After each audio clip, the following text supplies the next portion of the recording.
Okay, great, thanks. Apologies for the little IT hiccup there. Thank you so much for the invitation. Thank you, Kara, for the introductions. Very happy to be here. It's my first time at this forum. We've heard the name of the organization a little bit this morning already, so I'm happy to finally have a word. Today's presentation, or my presentation today, is about carbon pricing. I've changed the name a little bit from the program based on some of the discussions that we had yesterday as well. I made some final tweaks to it. Thought that it would be interesting to go into some of the carbon pricing fundamentals that are sometimes a bit overlooked. There's another presentation tomorrow which will look a bit more on public procurement and cluster approaches, but today is a bit more political. I will start by giving a very short introduction into Carbon Management Europe. So ZEP, Zero Emissions Platform, we just changed our names a few weeks ago, hence we're still getting used to the new name ourselves. But our role is sometimes a little bit hard to describe to people who've never heard of us before. We were established 20 years ago by the Commission with the idea that we would support the institutions on the work they do for CCS in particular. Over the years, that scope expanded a little bit to CDR and CCU as well, as those pathways emerged. And we continue to work in that direction today with the institutions, with the governments as well, and with the community at large. Our mission is to bring everyone together to the same table. So we work together with the industry, together with the NGOs, together with the researchers, equipment providers, banks, financial institutions, and the likes, trying to merge all the expertise that you, included in this room, all bring and translate this back to the policymakers into ways that make sense to them. So we intervene with the Commission and the governments in different spaces, which I will not get in too much detail because that's not particularly interesting for today's conversations. Our mission, neutral, but is to advance industrial carbon management in relation to the climate targets that were set in Europe, and we are quite keen on doing so. A lot of what we do is not only on the policy recommendations that I was highlighting before, but also on the knowledge sharing, which is an essential objective of what we do, as awareness helps all the time. All right. Let's jump straight into this presentation because I was a bit ambitious with the number of slides I have. And I want to go through some of the carbon pricing fundamentals first. And I will go through this question with 4 different points, and then we'll move a little bit into the cross-border aspects and what is maybe a bit more specific to the ETS and the CBAM. So the first question we need to ask ourselves when we're trying to price carbon, and this is, by the way, a talk that I've not given before, but a topic that I really enjoy presenting in front of geologists and engineers because it really requires a fundamental change in the way you think about CO2. In your world, you're measuring CO2, you're modeling CO2, you're predicting maybe CO2 behaviors. In my world, in policy and regulations, really it's all about subjective and political choices that decide how I'm going to count that CO2 and how I'm going to treat that CO2. And so we're playing in sort of slightly different parallel universes that talk to each other but are quite different. So the first question is, okay, how to set a carbon price and what do I base it on? There's some literature about the social cost of carbon. There's a vast literature on this. Papers don't necessarily agree on the figures. They tend to range between 100 to 180 euro a ton. CO2, interesting to see the IPCC report, which related this back to what this would mean in terms of 1.5 degree trajectory. And you see the price range are quite different there. And I don't know of any ETS today or VCM that have price levels in that region. From a carbon pricing perspective as well, we understand climate change as a negative externality. And this is important because then the objective of carbon pricing mechanism and market is to try and internalize that cost as much as possible. There's 2 main categories of instruments to do that, carbon tax and ETSs. We discussed the possibility of having a carbon tax in Europe in the 1990s. Didn't go through for various reasons. It's politically challenging to accept. It also required at the time a unanimous vote which we didn't get. And the later agreement was to go for an ETS. And by then, that was possible for various reasons. One, it was considered to be more cost efficient. The second is that the unanimous vote was no longer required, so a qualified vote majority was enough. You see that first paper there from 2000, so 5 years before the introduction of the ETS, the early premises of the EU ETS. So that's our first question. How do you actually put a price on carbon? Second question is, which CO2 matters? And it seems a bit weird to ask that question, but actually it is a big question in the work that I do. And from the EU ETS, there's a big focus on fossil emission and fossil CO2, which is understood as either process emissions, could be fuel combustion as well. Other forms of CO2 have a zero rating attributed to them. So it's not that the CO2 doesn't exist, but it's that we decide not to price it, or at least to give it a zero rating. So that's true for biomass. And also interesting to think about, or how do we treat negative emissions? Some ETSs around the world do include negative emissions. We don't in the EU. That will change in July, on 15th of July, so timely event. But interesting to already think about these distinctions there. Having said that, the EU ETS is not the only thing that we need to look at when we look at EU carbon accounting frameworks. We have other frameworks that influence the way we treat CO2. Some of which include the RED, so the Renewable Energy Directive, which was revised a couple of times, and in which we have rules about using captured fossil CO2 for the production of certain fuels, and for which we will give a zero rating. So you see already that there's some weird, it gets more complex as we go through the details of EU legislation. And what we're seeing increasingly, and this is subject to a lot of work I'm doing at the moment, is that the same tons of CO2 is now increasingly subject to different accounting frameworks, accounting logics, which evolved or were developed separately initially, but are increasingly interacting and overlapping with each other. That creates some weird competing logics from a carbon accounting perspective. It creates some weird conflicts that we're trying to resolve. And it has some direct implications. This is not just a theoretical debate or discussion, as interesting as it is, but it has deep financial implications for those projects as well, because it basically determines which framework will be applied to you. So a good example for that is the distinction between the EU ETS and the CRCF that you see on the top right there. So the EU ETS, you know, or hopefully will know by the end of this presentation, as a compliance compliance mechanism for CO2 for certain covered sectors. The CRCF is a framework that we're developing, when I say we, the Commission and everyone else, in which we're trying to establish methodologies to certify specific CDR activities, so carbon removal activities. The point being, let's have standards, EU standards on the methodologies to certify what you've actually removed.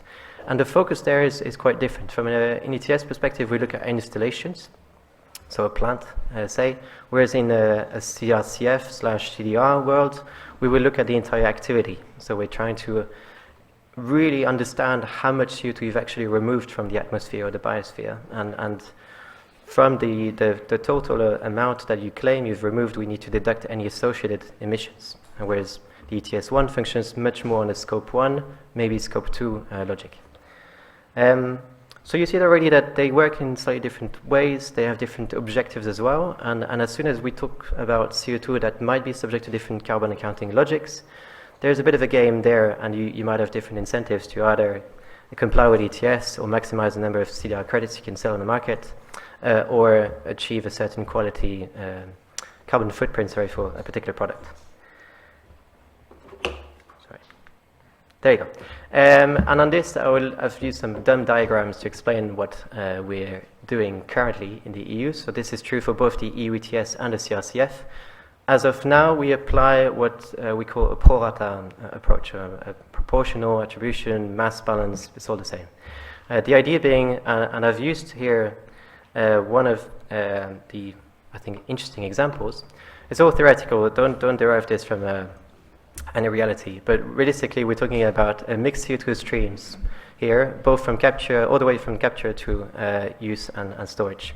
This is not completely impossible. If you're talking to waste-to-energy plants, they were looking at a composition that looks relatively similar to this, 50%, maybe 60-40.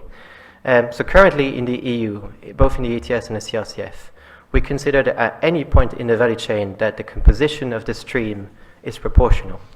That is important. Why? Because if there's any leakage whatsoever, any loss in capture and transport or storage, this is also the proportions that we will be applying to that loss.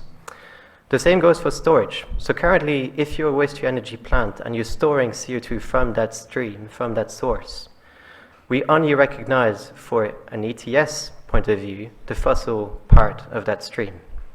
You might think this is weird, but that's just the way we do things in the EU logic currently.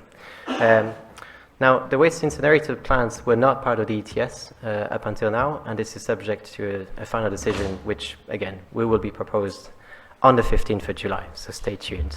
But this is subject to this particular revision of the ETS, and it's particularly relevant for this sector, which consistently deals with mixed CO2 streams. And I mention this because there's growing discussions now internally in the technical service of the Commission and the community about potentially changing that logic. And that's where I was saying that we don't treat the CO2 the same way that you do. Whereas, for example, we could go for something that looks a bit more like this, where we decide to go and have a flexible allocation method instead and say, well, we'll prioritize the fossil fraction of the CO2 that's being captured and transported for storage, so that if you're in a ETS installation, you can maximize the ETS compliance exposure that you have as an ETS installation. That is a choice, that is a political choice that I do. Decide, okay, well, we consider that all that CO2 that reaches storage was fossil. Bear with me here that I'm not creating fossil or biogenic CO2. I'm sticking with the initial composition. I'm just maxing them out, assuming that we had a 50-50 composition.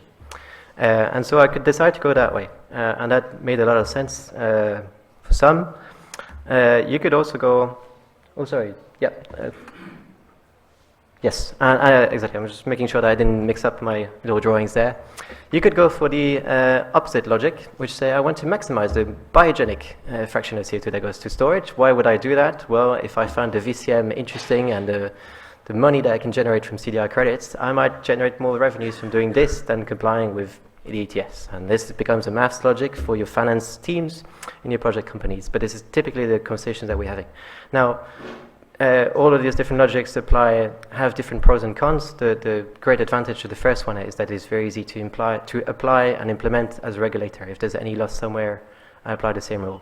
Once we start dealing with flexible allocation methods, we encounter new problems. We encounter potential arbitrage questions and ways to gamify the system, which were not necessarily desirable in the first place. Final slide on carbon accounting for mixed CO2 streams. Just to say that this is, like I said, a real question. From a chemical point of view, it doesn't really matter because the CO2 is more or less the same. But you wouldn't expect people to use different infrastructure for biogenic versus fossil. You might as well just put everything in the same infrastructure. But there is a distinction there between the physical reality of things and the accounting logic that we need to apply then.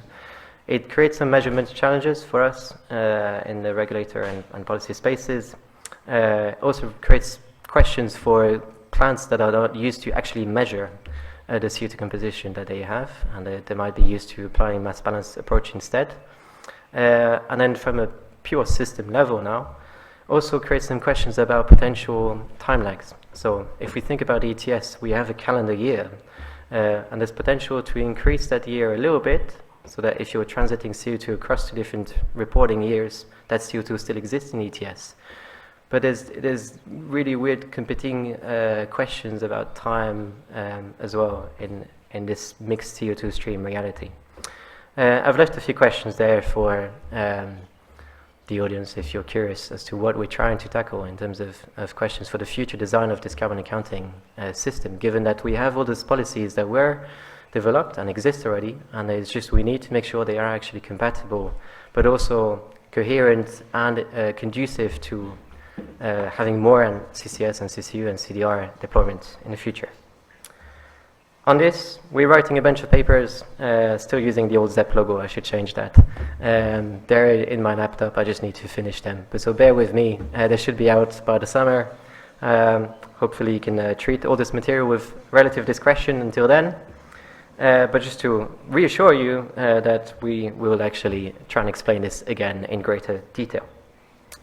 All right, back to my carbon pricing questions. Third point, hopefully in time I'm going to rush a little bit more. All right, I'm going to speed then. Third question is, who's CO2 counted? Big question, because it's not just how do I set a price or which CO2 counts or doesn't count, it's also actually who's CO2. Sectors in ETS, we have between 30 and 40 different sectors and subsectors depending on how you count it. In the CBAM we have 6 at the moment. We could expand that in the future. Like I said, I'm going to rush a little bit. Fourth and final point on carbon pricing, who can set a price on carbon? Super interesting question. And this is where we move into the geopolitics of carbon pricing, which I think is a field that is completely void of any publication whatsoever right now. So you should move into that space. And it's quite different from other fields of geopolitics that have already been addressed. We're not really looking at a commodity. We're not looking at the traditional trade geopolitics. Even some papers on CBAM that I find a bit naive or romanticized or blatantly incorrect. The geopolitics of carbon pricing haven't really been considered so far. And it's linked to also who can we actually trust to set a carbon price. And this is where the EU is particularly strong. It's been often discussed as the EU normative power, so the idea that the EU is credible enough to set standards that everyone adopts at a certain stage. We also have the largest single market in the world, so of course once we set a norm in the EU, you'd expect multinational companies to maybe replicate that same norm outside of the EU for economies of scale and simplification purposes. And that's how those norms and standards export outside of the EU. So the EU ETS just happens to be the most developed ETS around the world. It's not the only one, but it's by far the best, if you want. The most accomplished one, the largest, the most stable and high prices. Second, after that, would be the UK, which is basically the EU infant. But it's funny to see what's going on currently in the UK in that direction. I really need to wrap up, and there's probably half of that presentation that I haven't gone through, but I will at least conclude on that last point, which is about also the quality of standards and certification. So the CCS directive already in place for the past 17 years or so, which I consider to be the best standard for CCS in the world. Some people find it too stringent. I find it perfectly fine. But there's also elements to it with public perception. Now, what we're doing at the CRCF is a similar exercise. We had a good analogy I sometimes use is what happens to the ESG criteria for those who are in the finance sectors, where everyone was playing with different notions of what ESG meant until the EU said, let me try and clean up this mess and come up with a taxonomy that sets a common definition for these things. CDR is the same. Everyone's claiming to have removed CO2 in a certain way, and it's certified by private schemes that all do it differently, and that's what the CRCF is trying to tackle. Right, and then, okay, I'm just... You stop me here, Carrie. But so, another thing that goes towards the credibility of ETS is what it is actually achieved. And this is from last week. It was presented by the Director General, not the Director General, sorry, the Director for, I forgot her entire title, but Beatrice Jordi, who's in charge of all the carbon pricing units in DG Klima, and who showed that the EU has achieved quite a substantial emission reductions, and much of that came from ETS sectors and the ETS instrument itself. So that's playing to the credibility of the instrument as well. Right. I will wrap up and I will go through this in 30 seconds. All right. International cooperation, and this is actually a good segue for Juho as well later. I don't think it's looking too good at the moment, to be honest. There was scope for international carbon pricing regime at some point, but these days it doesn't look so good. There were some international initiatives, of course, but the reality is that it didn't really pick up. We had some talks about climate clubs. We don't hear about climate clubs anymore. The sectoral coverage was quite limited. It was mostly about steel and sometimes aluminium. Again, that's not really progressed. And what we've really come down to is the EU moving alone so far, together with ETS and the CBAM, and even introducing its own task force in DG Klima, which is all there to do diplomatic relations with the rest of the world to explain what we're doing and try and export those norms again, but also encourage others to move in that same direction. So interesting to think about this geopolitics. I will, too much stuff, so I'll just say this. Final slide, okay. Final slide, I know, and I really, so much I wanted to go through, it's okay. But I want to finish on this because it touches upon the geopolitics of carbon pricing, but the rest as well. In that we're also changing the way we approach CO2 today, and goods, generally speaking. So the CBAM introduction in the EU has a bit of more meaning to the geopolitics that we understand about carbon management. When you're talking about goods before, we're looking at production and unit costs. But now with the CBAM, we're really looking at carbon footprint. And that really changes the way we approach global markets. And suddenly that means maybe different supply chains, different geopolitical lines who can actually manage carbon, and then maybe geopolitics of CCS. I mean, sure, you should publish a paper on that, and that would be defined by who actually has potential to store CO2 and when, and I will conclude there, and hopefully the rest of my presentation will be available another time. Thank you very much for this, and I will stay there for questions later.